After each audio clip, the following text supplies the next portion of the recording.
जिस तरह आज रानी बड़ी हो रही है, बात बात पर तनना एटना और चुप्पी साध कर बैठ जाना जैसी आदत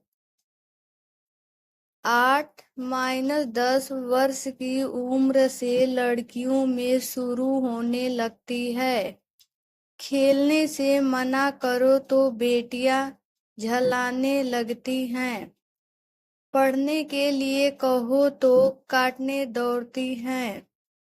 घर का थोड़ा काम करने को कहो तो भी परेशानी और किसी बात के लिए मना करो तो भी।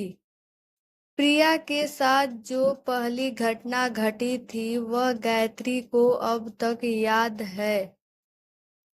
उन्होंने पहली बार प्रिया को देर तक खेलते रहने के लिए शपथ लगाई थी तो वह भी हाथ उठाकर तन कर खड़ी हो गई थी। गायत्री बेटी का वह रूप देखकर अवाक रह गई थी। प्रिया को दंड देने के मकसद से घर से बाहर निकाला तो वह 2 घंटे का समय कभी तितलियों के पीछे भाग भाग कर तो कभी आकाश में उड़ते हवाई जहाज की ओर मुंह कर पापा पापा की आवाज लगाकर बिताती रही थी। पर उसने एक बार भी यह नहीं कहा कि माँ दरवाजा खोल दो, मैं ऐसी गलती दोबारा नहीं करूंगी। घड़ी की छोटी सुई जब 6 को भी पार करने लगी तब गायत्री स्वयं ही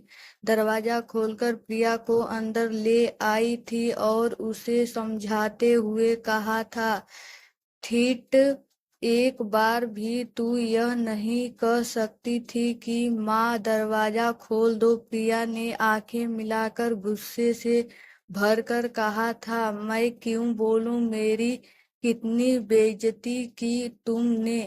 अपने नन्हे व्यक्तित्व के अपमान से प्रिया का गला भर आया था। गायत्री हैरान रह गई थी। उस दिन के बाद से प्रिया का व्यवहार ही जैसे बदल सा गया था। ऐसी ही एक दूसरी घटना गायत्री को नहीं भूलती। जब रह सिर दर्द से बेजार होकर प्रिया से बोली थी, बेटा तू ये प्लेटें धो लेना, मैं डॉक्टर के पास जा रही हूँ। प्रिया माँ की गोद में बीटों को देखकर ही समझ गई थी कि बाजार जाने का उसका पता काट दिया गया है। गायत्री बाजार से घर लौट कर आई तो देखा कि प्रिया नदारत है और प्लेट पतीला सब उसी तरह पड़े हुए थे। गायत्री की पूरी देह में आग लग गई पर बेटी से उलझने का साहस उनमें न हुआ था क्योंकि पिछली घटना अभी गायत्री भूली नहीं थी। गोद के बच्चे को पलंग पर बैठाकर क्रोध से दांत किटकिटाते हुए उन्होंने बर्तन धोए थे, चूल्हा जलाकर खाना बनाने बैठ गई थी। इसी बीच प्रिया लौट आई थी। गायत्री ने सभी बच्चों को खाना परोस कर प्रिया से कहा था, तुझे घंटे भर बाद खाना मिलेगा, यही सजा है तेरी। प्रिया का चेहरा हक पड़ गया था मगर वह शांत रह कर थोड़ी देर प्रतीक्षा करती रही थी। उधर गायत्री अपने निर्णय पर अटल रहते हुए 1 घंटे बाद प्रिया को बुलाने पहुंची तो उसने देखा कि वह दरी पर लुढ़की हुई थी। गायत्री ने उसे उठकर रसोई में चलने को कहा तो प्रिया शांत स्वयं में बोली थी, मैं न जाऊंगी अम्मा, मुझे भूख नहीं है। गायत्री ने बेटी को भूली नहीं थी। गोद के बच्चे को पलंग पर बैठाकर क्रोध से दांत किटकिटाते हुए उन्होंने बर्तन धोए थे, चूल्हा जलाकर खाना बनाने बैठ गई थी। इसी बीच प्रिया लौट आई थी। गायत्री ने सभी बच्चों को खाना परोस कर प्रिया से कहा था, तुझे घंटे भर बाद खाना मिलेगा, यही सजा है तेरी। प्रिया का चेहरा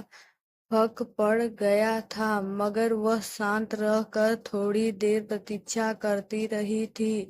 उधर गायत्री अपने निर्णय पर अटल रहते हुए 1 घंटे बाद प्रिया को बुलाने पहुंची तो उसने देखा कि वह डेयरी पर लुढ़की हुई थी। गायत्री ने उसे उठकर रसोई में चलने को कहा तो प्रिया शांत स्वयं में बोली थी, मैं न खाऊंगी अम्मा, मुझे भूख नहीं है।